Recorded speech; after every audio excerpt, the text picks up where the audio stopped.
I don't know if everybody knows this, but you're actually the son of one of the legendary Wu-Tang members, the infamous You God. The infamous you God. Yeah, I guess you know you look at him and you see the stature and you see the scowl, and then your brain actually goes to the word infamous. But yes, shout out to you God from Wu-Tang Clan. That is my father, and I am proud to be his son. He's one of the dopest individuals on the planet, and regardless of what people may think, if you haven't heard, you should check out his music. He's also one of the dopest lyricists on the planet. I'm gonna put a picture of his face right here, Yes, right next to yours. Yes, Scowling. give me the same scowl that he would. I'm gonna put his face right next to yours. Alright, so being a child of one of of these legendary members, do you feel as if you have a torch to run with, a legacy to bear?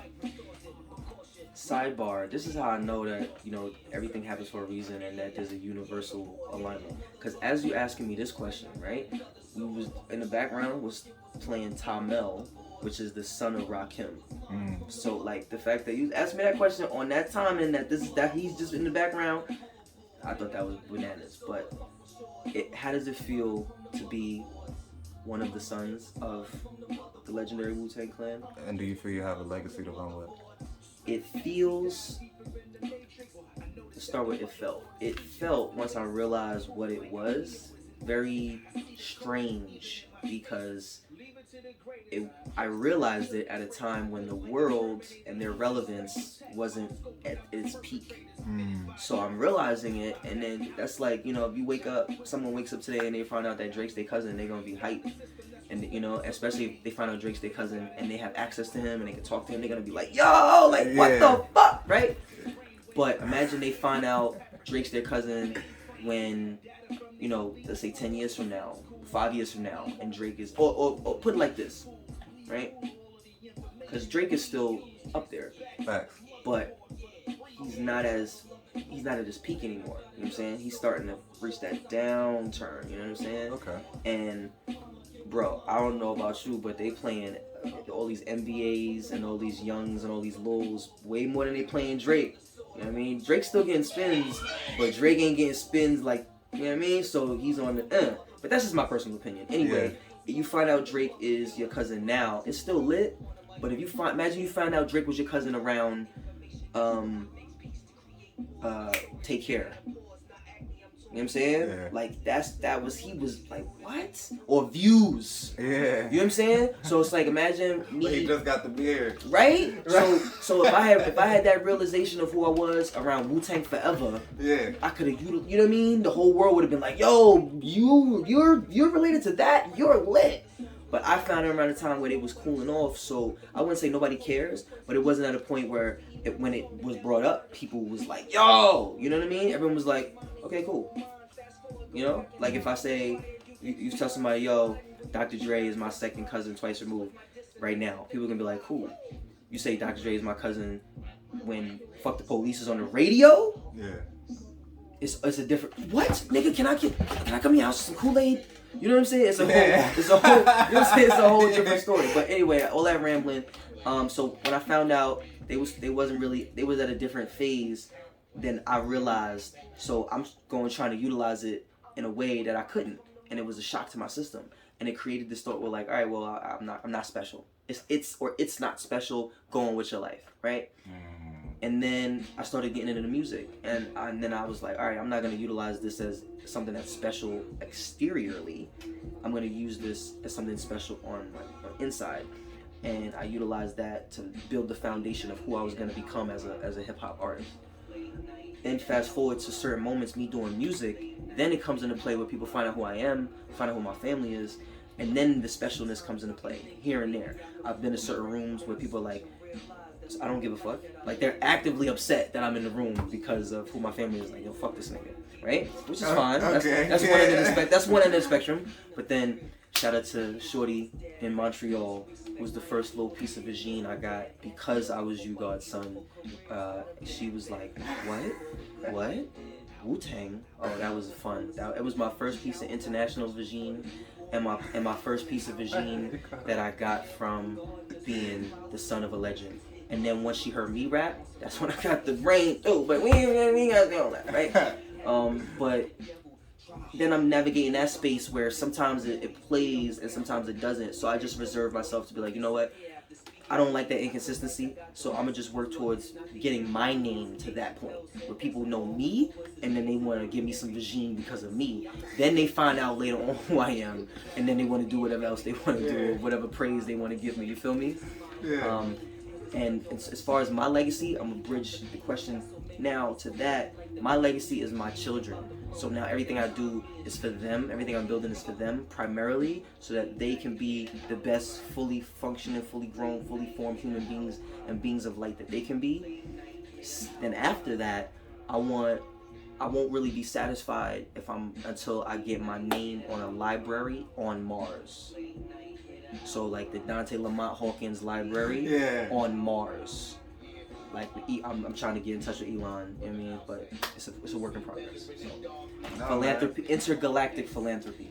I like that, and it's kind of like low key. You're carrying on the innovativeness of the founder fathers of Wu-Tang when they said Wu-Tang is for the children. Exactly. So it would actually be counterintuitive if you were living to try to upkeep the legacy of your forefathers. You're taking it, running with it, and you're trying to form a future for those ahead of you. Exactly. Which Adding is exactly my what you're supposed to be doing. Exactly. Like the religious books that everyone prays and read, they're not the same words, thoughts, and ideas as the first versions of those books, but they still have carried for hundreds of years, thousands of years. How does that happen? Because you pass it down, and when you pass it down, if you think that those people you pass it down aren't going to add their opinions, you're definitely wrong. You know what I'm saying? Some might not. Some might just hold the word entirely for their entire generation and pass it on as it is. But it's better if you allow that generation to add their pieces to it, because then that's infinite growth. And right now, I would say it's a Wu-Tang legacy, but if you hand it off to the children and allow them to enter into that space and grow, then it becomes a Wu-Tang dynasty. Now we talking hundreds of years, thousands of years. Now we talking people bumping hollow discs of Wu-Tang on Mars. I'm very obsessed with Mars, as you can see, because I haven't given up on Earth, but Mars is where it's at, my nigga. I'm just saying, like, I would love to be, I'm not going to be the only hip-hop on Mars, but all this hip-hop on Earth is not going to make it to Mars, my nigga. It's not. So I'm trying to be one of the niggas on the cassettes, CDs, DVDs, hollow discs, boop in your brain, in Mars. You feel me? The Elon brain boop, boop. Oh, this iNTeLL is fire, nigga. Oh, turn it up. Boop. You know what I'm saying? I'm trying to do that. Boop. I'm trying to do that. That's what I'm trying to do. Alright. So when did you actually start making music, though?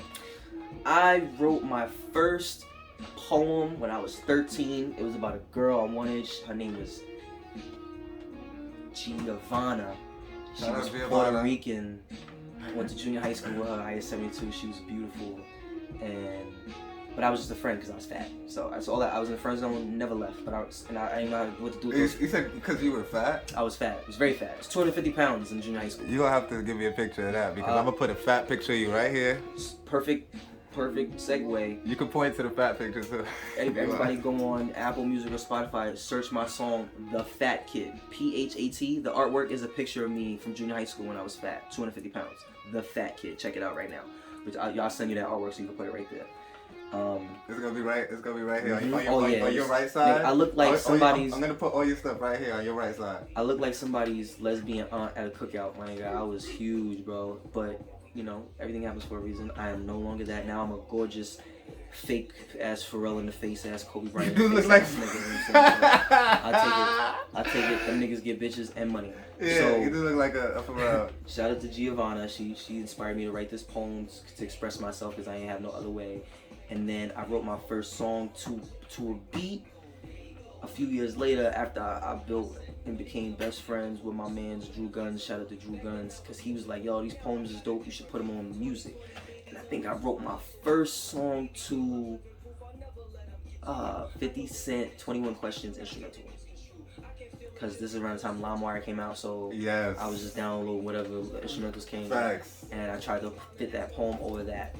But I wrote my first, song to music. But I would say I really started taking this shit seriously and started like, I'm gonna make a career out of this. When I was 18 years old, I'm in college, and I do engineer in the basement. Was like, yo, this is when being U-God's son mattered. He was like, yo, you're dope. Like, I'm a huge Wu fan. I've been listening to you.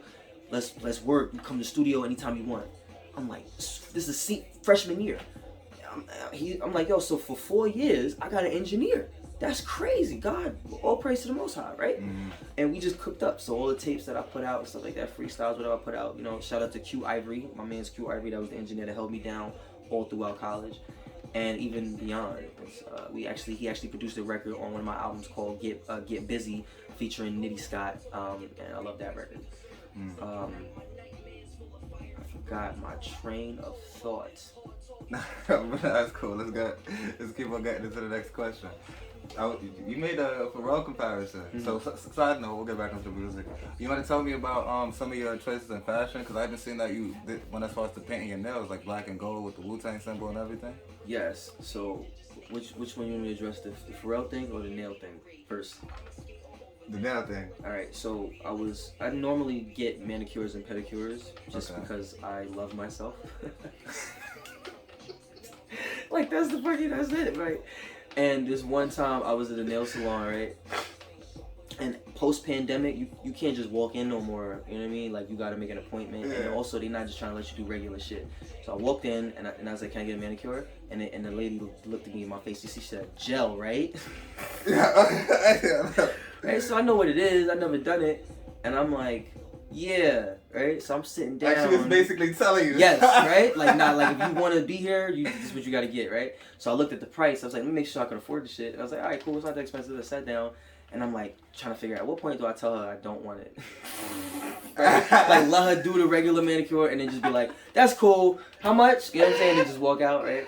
But as she was doing it, I was like, yo, this was before that, the weekend before my show that I had with, in conjunction with Blurred Noise. Shout out to Agent Blur, because we released a tape together called Back of the Brain.